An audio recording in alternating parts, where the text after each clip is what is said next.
মানে বিধিমালা 24 নম্বর দেওয়া হচ্ছে। আগামীকালকে পোলিং অফিসারদেরকে ট্রেনিং দেওয়া হবে।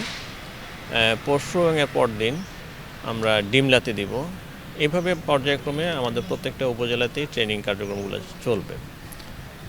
আমরা তাদেরকে নির্বাচনী আইন, বিধিবিধান এবং কর্মসূচিটা কীভাবে করতে হবে সে বিষয়ে ডিটেইল আজকে সারাদিনব্যাপী প্রশিক্ষণ চলবে।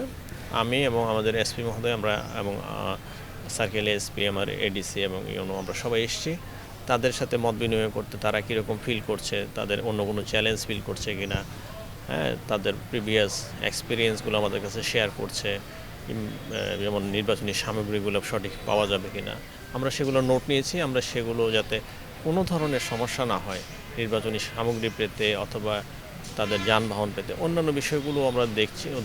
ওনারা যেই তথ্যগুলো দিলেন সেটার আলোকে আমরা প্রয়োজনীয় ব্যবস্থা নিচ্ছি। আমরা আমাদের যে আইনশৃঙ্খলা রক্ষা করা বাহিনী সবাইকে নিয়ে আমরা একাধিকবার বসেছি। আমরা ওরকম কোনো থ্রেট পাইনি। তারপর আমরা সর্বোচ্চ সতর্ক অবস্থায় থাকব। আর আমরা যতটুকু বুঝতেছি অত্যন্ত উৎসবমুখর পরিবেশে ব্যাপক উপস্থিতিতে ভোটারের উপস্থিতি হবে। সেই জন্যই আমরা কনসার্ন যে সময়টুকু আমরা কতটুকু সময়ে আমরা ইলেকশনটা উঠিয়ে নিয়ে আসতে পারবো, কারণ কাউন্টিংয়ের একটু সময় লাগবে। সেই জন্যই সবাইকে সচেতন করছি। আমরা কোনো আশঙ্কা দেখছি না। আমরা আশা করছি একটি সুষ্ঠু, সুন্দর এবং শতবর্ষী ইলেকশন আমরা উপহার দিতে পারব।